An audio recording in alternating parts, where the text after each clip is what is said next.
Welcome to toy-polloi. Hello and welcome to another video from toy-polloi, and in today's video we're going to be taking a look at these Transformers Super 7 ReAction figures. Now I know these figures have been out for a while, but I've not actually bothered to pick any of them up because their general retail price was about £17 here in the UK, and I just thought that was too much for them. But recently I finally managed to find them for £5 each, and so I picked up a whole load of them. And if you want to find out where I picked them up for that price, then follow the link in the description to a video that I posted over on my second channel, toy-polloi 2, and you'll find out all about it. But today what we're going to be doing is opening up these figures and taking a look at them. Now the reason I picked these figures up is because I really like the Action Masters versions of Transformers, which are the sort of the G.I. Joe version that was released back in the 80s. They're versions of Transformers that don't transform, they are just little mini action figures. In fact, you can see a couple of them here either side of these carded ReAction figures, and from the photos I've seen I thought that these modern figures actually had quite a lot sort of in common with the Action Masters, and that's why I wanted to grab them. So let's take a closer look at the cards of the figures that I bought, and then we can get to opening them all up and see how they compare to the vintage Action Master versions. Okay, so here are the 8 figures that I picked up. These are from various waves. There appear to be quite a few different waves and releases of these figures. I've got Jazz here from wave 1. These 5 figures at the front, which are Mirage, Grimlock, Shrapnel, Astro Train and Rumble, are all from wave 2. Blaster is from wave 3, and then we have Prowl, who is from wave 5, and these have been released from about 2020 onwards, and there are far more of them out there than this, but these were the ones that I could get at the £5 price, and I wanted to grab some because I do really like the vintage Transformers Action Masters figures. In fact, I will bring in an Action Master figure here. This is Devastator. I've always thought these are pretty cool figures. They've got a nice amount of posability to them. You can rotate their arms up and down, and then they've got sort of fairly jointed legs because it's basically the sort of G.I. Joe design that goes into that, with a T-bar and a O-ring. I always thought these were pretty cool figures, and when I saw the ReAction figures I thought they had that sort of same sort of charm to them, but at £17 I didn't want to pick any of them up. At £5 it's worth the risk, and looking at them now I think they look absolutely fantastic on these cards. The card back artwork is really nice. You can see Rumble here, we've got him with a Cybertron in the background, and this is a card very reminiscent of the sort of vintage packaging for Transformers toys. On the back it shows you all of the other figures in the range. I just think these look really nice, and when I first opened the box that these all turned up in, I was really quite surprised how nice they looked. The figures though I'm still undecided on. They do look a little bit basic now I've got them sort of here to look at. The arms and legs are very straight. There's no sort of dynamic posing to them, or no posing whatsoever. Everything is pretty straight, so I think when you take these off the card they may look a little bit disappointing, but carded like this I think they do look really nice indeed. Each one comes with at least one accessory, it seems. You can see that Prowl here has his gun, Jazz has got his gun. The only one that I'm not sure about is Rumble here. He does appear to have some weapons on his back. Whether those are detachable, we will find out once we take it off the card. But that's what I want to do next. I'm going to open all of these up so we can actually have a proper look at them and see how well they compare to the Action Master figures. If they look as good when they're on display. As I say, I'm not convinced at the moment. ReAction figures and Super 7 figures are always a little bit disappointing to me. Every one that I bought previously, they sort of look nice like this, but when you get them off the card they just aren't that good. They're very plain and very repetitive in what they do. So we'll see as we get these Transformers off the cards. That's what we're going to do now. I'm going to get my knife out, we'll remove all of the blisters and see how these figures look when they're not on their cards.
And here they all are freed from their packaging, and I have to say, lined up like this, I don't actually think they look too bad. They are pretty basic when it comes to sort of the design and the sort of build of them, but lined up like this they look fairly nice. The way they are constructed is a bit limited in what they can do. I know on the packaging in the corner it says that these are an adult collectible, not a toy, but you would have hoped that they could do the sort of basics of a toy, and most of them do. You know, this is a blaster here, so we can rotate his arms up and down, and we can rotate his legs up and down. They don't rotate backwards because there's bits on the back that sort of stop it moving. Some of them have even less articulation than that. If I bring in Prowl here, you can see that he can barely move his arm. That's as far up as it goes, and then he's got his wings behind, so you can't move his arms back. So it is really limited articulation, and the way they are designed, everything is very sort of straight in a vertical line, so everything is sort of upright like that, so you can't do an awful lot with them. But the overall effect is not too bad at all. I think the quality on them is a little bit on the sort of the poor side, considering these were originally on sale for £17. There's a lot of scuff marks and paint marks all over them. Again, if I just bring in Blaster here, he's got a really obvious scuff there on the top of his chest. It's just where some paint has rubbed off another figure. And I think if we look at Mirage as well, he's got damage to the wheel on the back of his leg. You can see there's sort of paint scratched off there. If you were buying these for £17 and open them up, I would be a little bit disappointed. As I bought these for £5, I can sort of let it go just because, you know, I'm not that invested into them. But it's just a shame when that sort of happens. And if you've seen my recent review of the Jumbo Gentle Giant Indiana Jones figure, that suffers with the same thing. It looks great on the package, but as soon as you take it out of the packet and sort of move it around, it's really obvious that there are many flaws in it and all the paint scratches, and it just doesn't look that great. And these really, I think, are going to be pretty much the same. They're designed to be kept on the packet, which is not how I collect. So anything like this I always want to take straight out of the packet, but these I think are clearly designed to be left on the card and never to be touched, because, you know, they are okay, but when you sort of get close up to them, you can start to see there are marks and failings on them. Again, you can see here on Rumble we've got a little scratch there and some sort of paint overspill. It just doesn't look that great. But what I really was getting these for is because, as I say, I really like the Action Master. So let's compare the one Action Master I have that from this collection with the figure that I have here. So we've got two blasters. Let's take a look at those together. So here are the two blasters. This is the Action Master version of Blaster, and this is the Super 7 ReAction version of Blaster. And immediately you can see that the Action Master version is just much better. It's got that little bit of a bend in the arm, which just makes him look a more dynamic figure. Obviously we have more articulation because you can bend his knees and bend his hips and sort of swivel them all around. But this figure is now nearly 30 years old, and it's amazing that a company back in the day, you know, I know it was Hasbro, but they could make a really nice little figure like this to be sold on the shelves as a toy for kids. And yet 30 years later, Super 7 are producing essentially the same figure, but it's just not as good. This one has very limited articulation, as I showed you. He does come with two weapons which can be removed. The paint application is a bit better, but I don't think the sculpting is any better. This to me looks more cartoony than this one. It's got, you know, it's got some nice features. It does still have the Autobot emblem on the front, but the paint application is, you know, fairly basic really, and the sculpting is very simple. It's just very blocky. You can see as well on all of these figures that the hands, they've used the same hands across all of the figures. There's obviously a digital file that they have, and they sort of cut and paste the hands, so there's no sort of variation in anything. I just think that original Action Master figure from the 90s is a much nicer figure. It may have some sort of slight modifications in the sculpt and sort of a bit of artistic license, but as a figure and a toy, it's really just a much better thing. You can actually sort of pose it and put it in some quite cool action poses and have it fighting with other characters. It just looks really dynamic. If you try and do that with this figure, you know, that's about all you can do, because you can't bend his leg backwards and he's got very straight arms.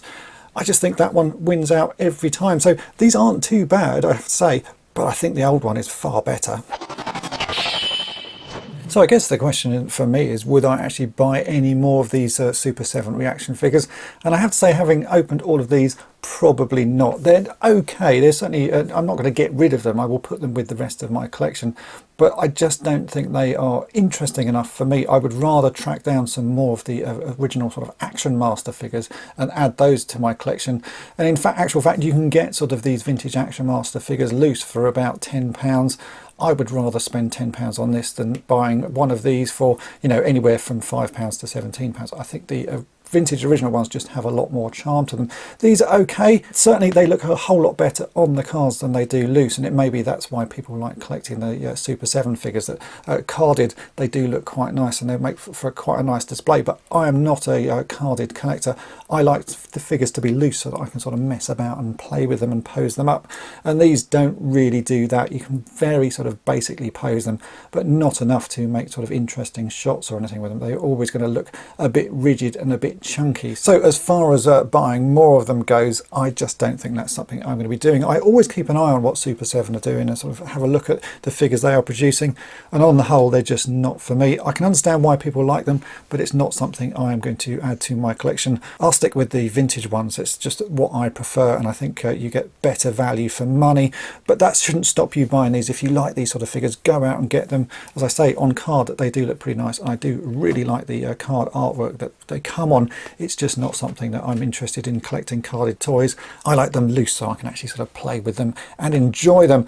Hopefully this review of these Super 7 ReAction Transformers figures has been of interest to you. If it has, then make sure to hit the subscribe button and tap the bell to be notified each time I upload a new video, and thanks for watching. Thanks for watching Toy-Polloi. Subscribe for more great videos.